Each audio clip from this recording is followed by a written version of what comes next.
Well, I can't believe it. We're almost through the month of April, and May in Minnesota is when we can really start to enjoy the outdoors. That is true. This is when ice out finally happens in the northern part of the state, and that's when the Rainy Lake area really begins to shine and it gets busy. So Kelli chatted with a few of the locals so that you can plan your trip. I think this is awesome, Kelli. Yeah, let's go up north. We'll just talk about it now, and then you guys can plan it later this summer. It's a great idea. Okay, but what do you love about this area? And describe to people where the Rainy Lake area is. Okay, so if you're not familiar with the area, it is really close to Canada. It's a hop, skip, and a jump from Canada. Say hello to our Thunder Bay viewers. See how high that is? Yeah, it's like an axe throw away from Canada. Yeah, half of Rainy Lake, that area, is in Canada. You got to keep your passport with you all the time. And then you can just hop over there if you wanted to. But a really cool spot that I know that people love when they go up there is Voyageurs National Park. Yeah. Okay, this is a really beautiful spot that I don't know people really know about if they live in Minnesota, especially in the Twin Cities or southern Minnesota. But it's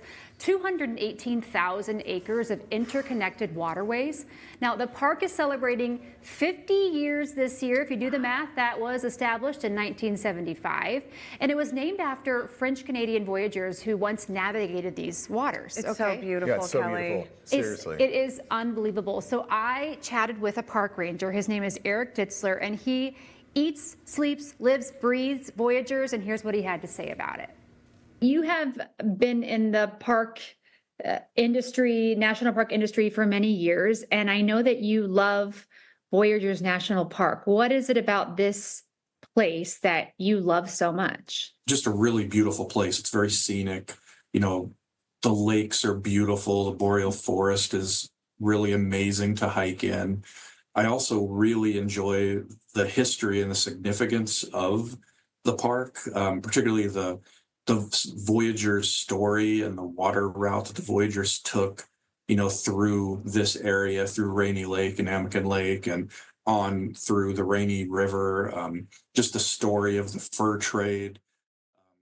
Okay, so there are signs of fur trading, Native Americans, homesteaders still to this day in the Voyageurs area. So it's a really special place where you can learn a lot about the area. There's also a lot to do at Voyageurs, like a ton to do. This is so good because I think really dedicating some time to connect with nature is just, it's like so good for your soul. It's so I don't think that's an overstatement. No, not at all. I agree. So camping is a huge attraction.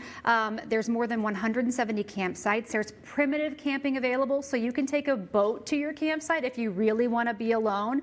I don't think that I want to be on an island by myself. I don't but know. some people really love that idea. I actually know a lot of people that love that. They love the journey of just packing the supplies they need, the food, the water. Yeah. You know, they do all the portaging and all that stuff. I mean, I think it is going back to nature and being really, really primitive. Right. And, you know, kind of truly disconnecting from. But you also, they do have campsites. Yes. So you also can camp just like you would down around the Twin Cities. Houseboating is also very popular. You can rent and use houseboats. No. Yes. That looks fun. Doesn't that look great? So they have houseboat sites where you can just drop your anchor. Oh my gosh. Or you can pick your spot. Like, how much fun is that? Also, you can rent kayaks, canoes, you can rent boats. There are several outfitters in that area. If I told my kids we're going to go to spend 2 nights on a houseboat, they would lose their minds. It would be so fun. They would lose their minds. And I'm sure there are some really beautiful houseboats. I mean, you could pay top dollar and get lots of fancy things, I'm sure. All you have to make sure is that there is a slide on the back. I saw the slide on the back of that one, and I would absolutely request I have to have a slide. All right, it's still chilly up there. When I chatted with Eric, he said there were like 3 feet of ice still on the water, which is wild to me. But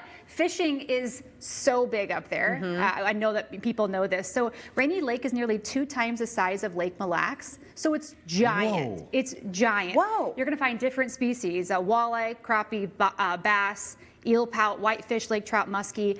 I chatted with a captain. His name is Captain Jason Ellman. He's a fishing guide. He's the owner of Northern Water Excursions. He says you can find trophy fish in the area. I would say those are very large. Yes, he also does hiking excursions. He teaches captain's classes, but he says a guide is very important. There are some rocky areas in that water, and you could really damage your boat. Okay. So a guide is going to tell you, number one, how to avoid that, and also where all the good fish are. Here's what he had to say. I'm a very family-oriented guy. I love getting families in the boat more than anything, and seeing kids and seeing their smiles on their faces is priceless to me. And that's why I do what I do. I've been blessed and fortunate enough to do what it. Let me tell you something. His Facebook is full of pictures with giant fish. You got to send your husband up there. I do have to send him up there. Hey, you need a vacation. Get out of the house.